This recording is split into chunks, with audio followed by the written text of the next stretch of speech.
ఒక దెయ్యం పట్టిన చిన్నది ఉంది అక్కడ. ఆ దెయ్యం పేరు పుతోను దెయ్యం అంట. దెయ్యానికి కూడా పేరుంది.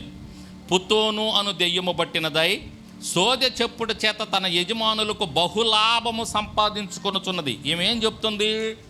సోదె చెప్తుంది. సోదె చెప్పటం మహాపాపం, సోదె చెప్పించుకోవటం కూడా మహాపాపం. ఎవరన్నా సోది వాళ్ళు వస్తే దయచేసి వాళ్ళ దగ్గరికి వెళ్ళొద్దు, వాళ్ళ మాట వినొద్దు, వాళ్ళకి చెయ్యొవ్వద్దు. అది మహాపాపం. సోది చెప్పించుకోకూడదు. ఈ అమ్మాయి దెయ్యం బట్టి ఉంది. దెయ్యం బట్టి ఉంది కాబట్టి దెయ్యానికి కూడా కొన్ని శక్తులు ఉంటాయి, కొన్ని మాయలు మంత్రాలు వాడు కూడా జరిగిస్తూ ఉంటాడు. కాబట్టి ఈ చిన్నదాని చేత చోది చెప్పిస్తా, ఇప్పుడు అమ్మ మీ ఇంట్లో ఒక ఆయన చనిపోయాడు అని చెప్పారనుకో, అంటే దెయ్యం బట్టి ఉంది కాబట్టి తెలుసు కాబట్టి అంతకుముందు ఎవరో ఒకరు చనిపోయి ఉంటే ఆ చెయ్యి చూసి అమ్మ మీ ఇంట్లో ఎవరన్నా చచ్చిపోయారంటే అమ్మో ఏమో నిజంగా కరెక్ట్గా చెప్పింది, మా ఇంట్లో నిజంగా చనిపోయింది, ఇదిగో అమ్మ ఈ దిక్కు నుంచి వస్తాడు, అదిగో ఆ దిక్కు నుంచి వస్తాడు, నీ నుదురు పట్టుకుంటే ఒకటి, నీ ముక్కు పట్టుకుంటే ఒకటి, నీ నోరు పట్టుకుంటే ఒకటి అని తీసుకొచ్చి ఎట్టాను. అక్కడ కూడా వచ్చిన టెక్నిక్ ఉంది మీకు తెలుసా? సో చెప్పేవాళ్ళు, మీరు నుదురు మీద పెట్టుకుంటే మీ అల్లుడు, ముక్కు మీద పట్టుకుంటే మీ మామ, గడ్డం పట్టుకుంటే మీ బాబాయ్ అని అంటది. అనంగానే మీరు నిజంగా అల్లుడి మీద మీకు ప్రేమ ఉందనుకో, ఆమె చెయ్యిట్ట తీసుకొస్తున్నప్పుడు మీరు ఇక్కడికి పోనీరు. అల్లుడని యాడ్ చెప్పింది, ముక్కు మీద చెప్పింది కదా, మీరు ముక్కు దగ్గరికి చెప్తారు, ఆమెకు అర్థమైపోద్ది, వెంటనే ముక్కు మీద పెట్టిద్ది. ఇది కూడా చిన్న టెక్నిక్ అనమాట, ఈ సోది చెప్పేవాళ్ళు చేసే టెక్నిక్లు. ఇదంతా మోసం, మాయ.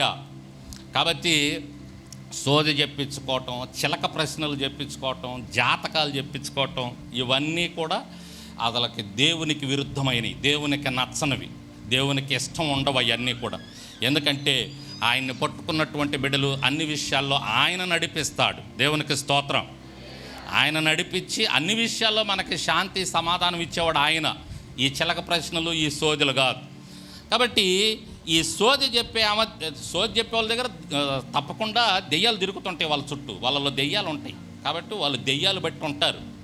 ఇక్కడ ఈ సోది చెప్పే చిన్నది కూడా దెయ్యం బట్టి ఉంది. పాపం ఈ అమ్మాయి తప్పు కాదు, అక్కడ కొంతమంది ఈ అమ్మాయిని అలా కావాలని, అంటే వాళ్ళకి లాభం వస్తుంది బాగా, అందుకని ఈ అమ్మాయిని అందులో పెట్టి నడిపిస్తున్నారు. ఈ అమ్మాయికి పాపం నిజంగా ఉద్దేశం లేదు. ఈ అమ్మాయి ఏమంటుంది చూడండి, ఒక మాట అంటుంది. పౌలు వాళ్ళు వెళ్తున్నప్పుడు ఆమె పౌలును మమ్మల్ని వెంబడించి, ఈ మనుషులు సర్వోన్నతుడైన దేవుని దాసులు, వీరు మీకు రక్షణ మార్గం ప్రచురించువారై ఉన్నారని కేకలు వేసి చెప్పెను. ప్రతిరోజు కేకలు వేసి చెప్తుందంట ఆ పిల్ల. అదేందో తెలుసా? వీళ్ళు దైవజనులు, వీళ్ళు మాట వినండి, వీళ్ళు చెప్తుంది దేవుని మాటలో, కాబట్టి వీళ్ళ మాటలు వింటే మీరు ధన్యులు అవుతారని చెప్పేసి ఈ అమ్మాయి పెద్దగా కేకలు వేస్తున్నాను. ఒకరోజు పౌలు విని యేసు నామములో ఈ చిన్నదానికి బట్టిన దెయ్యం పోవునుగా అన్నాడు. అంతే, దెయ్యం పోయింది. దేవునికి స్తోత్రం. ఆ చిన్నది బాగుపడింది. బాగుపడగానే ఈ పక్కన ఉంటారే, లాభం వస్తుంది కదా ఈ అమ్మాయి వాళ్ళని వీళ్ళకి, అరే ఈడెవడీడు ఈ మన లాభాన్ని బాగొట్టాడని చెప్పి అక్కడ పౌలుని బాగా కొట్టినట్టుగా మనం చూస్తామండి. ఈ విధంగా పౌలు చాలాసార్లు దెబ్బలు తిన్నాడు పాపం. మీకు ఒక డౌట్ రావచ్చు, నాకు కూడా గతంలో వచ్చేది డౌట్ బైబిల్ చదువుతున్నప్పుడు. పౌలు ఎవరు పని చేస్తున్నాడు? దేవుని పని చేస్తున్నాడు. మరి దేవుని పని చేస్తున్నప్పుడు పౌలుని ఎందుకు దేవుడు కొట్టియాలట?